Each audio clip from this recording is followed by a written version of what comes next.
Assalamualaikum warahmatullahi wabarakatuh. Di video ini, saya akan membahas tentang Khulafaur Rasyidin, khususnya tentang Abu Bakar As-Siddiq sebagai khalifah pertama setelah Nabi Muhammad SAW.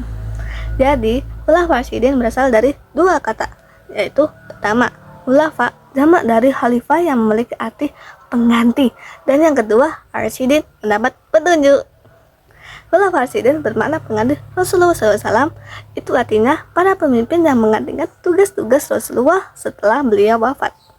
Contoh, sebagai kepala negara, kepala pemerintahan, dan pemimpin umat. Jumlahnya ada 4, yaitu pertama, Abu Bakar As-Siddiq, kedua, Umar bin Khattab, ketiga, Utsman bin Affan, keempat, Ali bin Abi Thalib. Khulafaur Rasyidin dikenal sebagai pemimpin yang adil, bijaksana, cerdik, selalu melaksanakan tugas dengan benar, dan selalu mendapatkan petunjuk dari Allah Subhanahu wa Ta'ala. Apa aja sih tugas-tugas Khulafaur Rasyidin? Nah, tugas utama mereka untuk melanjutkan perjuangan Rasulullah SAW ada 7, yaitu 1. Melanjutkan perjuangan Rasulullah SAW dalam menyebarkan atau menyampaikan ajaran Islam. Kedua, memimpin negara dan pemerintahan sesuai ajaran Islam yang berpedoman pada Al-Quran dan hadis. Yang ketiga, mengatur kehidupan masyarakat seperti membina umat Islam dalam menjalankan ajaran Islam dan memberi kebebasan umat non-Islam dalam menjalankan ajarannya di wilayah Islam. Yang keempat, memutuskan perkara yang terjadi di masyarakat sesuai dengan ajaran Islam. Yang kelima, memperluas wilayah dakwah Islam. Yang keenam, memerangi orang yang berusaha merusak ajaran Islam. Yang ketujuh, mengajarkan Islam kepada umat yang belum memahami Islam. Jadi intinya, mereka itu bukan cuma pemimpin negara, tapi juga pemimpin umat. Selanjutnya, saya akan mengenalkan Abu Bakar As-Siddiq lebih dekat. Abu Bakar dilahirkan 2 tahun setelah tahun Gajah pada masa jahiliyah. Abu Bakar As-Siddiq adalah teman dekat Rasulullah SAW yang tetap konsisten menjaga akhlak mulianya ketika masa jahiliyah. Abu Bakar As-Siddiq bernama Abdul Ka'bah, kemudian nama tersebut diganti oleh Rasulullah SAW menjadi Abdullah, sehingga nama aslinya adalah Abdullah bin Abu Quhafah bin Murrah. Beliau pun kemudian diberi julukan Abu Bakar. Bak adalah nama unta yang masih muda. Beliau dikenal sebagai orang yang sangat jujur dan diberi gelar As-Siddiq yang artinya yang membenarkan. Salah satu contohnya, waktu peristiwa Isra Mi'raj, banyak orang yang ragu, tapi Abu Bakar langsung percaya tanpa ragu. Selain itu, beliau juga orang pertama yang masuk Islam dari kalangan dewasa, selalu menemani Rasulullah SAW dalam berbagai keadaan, orang yang dermawan dan suka membantu. Beliau juga ditunjuk oleh Rasulullah SAW untuk menggantikan imam sholat sebagai imam sholat ketika Rasul sedang sakit. Dan Abu Bakar As-Siddiq sangat setia dalam menemani perjalanan dakwah Rasulullah SAW. Terpilihnya Abu Bakar As-Siddiq. Setelah Rasulullah wafat, umat Islam sempat bingung siapa yang akan jadi pemimpin. Akhirnya terjadi musyawarah antara kaum Muhajirin dan Ansor. Awalnya ada perbedaan pendapat, tapi akhirnya Umar bin Khattab dan yang lainnya sepakat memilih Abu Bakar. Setelah acara pemakaman jenazah Rasulullah SAW selesai, kaum Ansor dan Muhajirin berkumpul di Masjid Nabawi pada saat menjelang Isya. Mereka membaiat kembali Abu Bakar As-Siddiq radhiyallahu an di depan masyarakat umum. Abu Bakar As-Siddiq radhiyallahu an secara resmi diangkat menjadi khalifah pada tanggal 12 Rabiul Awal tahun 11 Hijriah. Pengangkatan Abu Bakar As-Siddiq radhiyallahu an ini didukung oleh seluruh kaum muslimin baik di golongan Ansor maupun Muhajirin. Kemudian Abu Bakar As-Siddiq radhiyallahu an berpidato yang isinya, Saudara-saudara, saya sudah dipilih untuk memimpin kalian sementara saya bukanlah orang terbaik di antara kalian. Saya berlaku baik, bantulah saya. Kebenaran adalah suatu kepercayaan dan dusta merupakan pengkhianatan.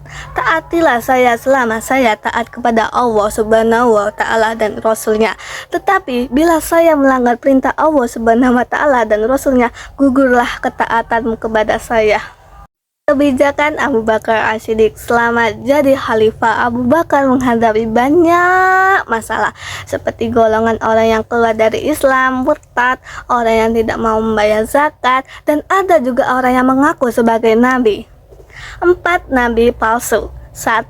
Musailamah Al-Kadzab dari Bani Hanifah di Yamamah. 2. Sajah bin Tamimiyah dari Bani Tamimi. 3. Tulaiha bin Huwailid Al-Asadi dari Bani As'ad. 4. Al-Aswad Al-Ansi dari Yaman. Untuk menghadapi golongan tersebut, Abu Bakar As-Siddiq radhiyallahu anhu bermusyawarah dengan para sahabat untuk memerangi mereka sampai mereka bertobat. Kemudian Abu Bakar As-Siddiq radhiyallahu anhu membentuk 11 pasukan tentara, dan ke-11 pasukan perang tersebut berhasil menjalankan tugas dalam kaum waktu kurang lebih 1 tahun.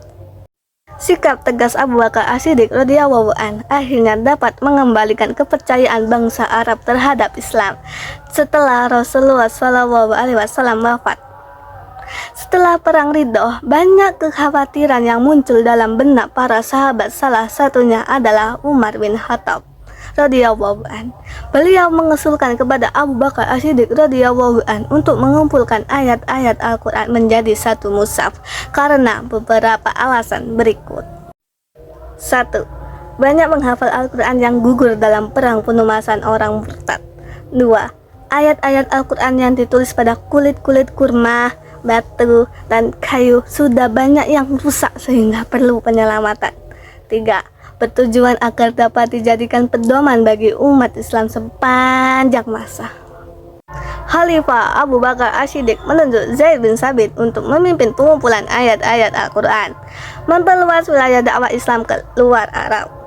3. Hal yang Khalifah Abu Bakar As-Siddiq radhiyallahu an mulai mendakwahkan menjadi pegangan utama para dai atau tentara Islam saat memasuki daerah baru, yaitu: pertama, dianjurkan masuk Islam sehingga jiwa serta hartanya akan dilindungi. Kedua, boleh menolak masuk Islam tetapi wajib membayar jizyah atau pajak sehingga jiwa dan hartanya dilindungi. Dan 3, jika menghalangi dan menyerang, mereka akan diperangi. Tujuan perluasan dakwah Islam adalah Syariah. Untuk keperluan tersebut, Abu Bakar As-Siddiq menugaskan 4 orang panglima perang yang diperkuat dengan pasukan Khalid bin Walid yang berjumlah lebih kurang 1.500 orang, serta bantuan dari Musannad bin Haritsah. Keempat panglima tersebut yaitu: 1. Yazid bin Abu Sufyan yang ditugaskan di Damaskus. Kedua, Abu Ubaidah bin Jarrah ditugaskan menghadapi pasukan Umayyah Timur di Homs, Syria. Ketiga, Amr bin As ditugaskan di Palestina. Keempat, Surah bin Hasanah ditugaskan di Yordania. Akhir hayat Abu Bakar As-Siddiq radhiyallahu an. Setelah Abu Bakar As-Siddiq radhiyallahu an memerintah selama 2 tahun 3 bulan, Abu Bakar As-Siddiq radhiyallahu an jatuh sakit. Abu Bakar As-Siddiq menunjuk Umar bin Khattab sebagai penggantinya. Hal itu sudah dimusyawarahkan dengan para sahabat yang lain dan mereka menyetujui penunjukan Umar bin Khattab sebagai pengganti Abu Bakar As-Siddiq radhiyallahu an apabila beliau meninggal. Abu Bakar As-Siddiq radhiyallahu an sakit selama 15 hari hingga akhirnya meninggal dunia pada 21 Jumadil Akhir tahun 13 Hijriah atau 634 Masehi. Abu Bakar As-Siddiq radhiyallahu an dimakamkan di Masjid Nabawi di samping makam Rasulullah Shallallahu alaihi wasallam. Jadi, kesimpulannya, Abu Bakar As-Siddiq adalah pemimpin yang tegas, jujur, dan sangat setia dalam melanjutkan perjuangan Rasulullah. Sekian penjelasan dari saya, semoga bermanfaat. Wassalamualaikum warahmatullahi wabarakatuh.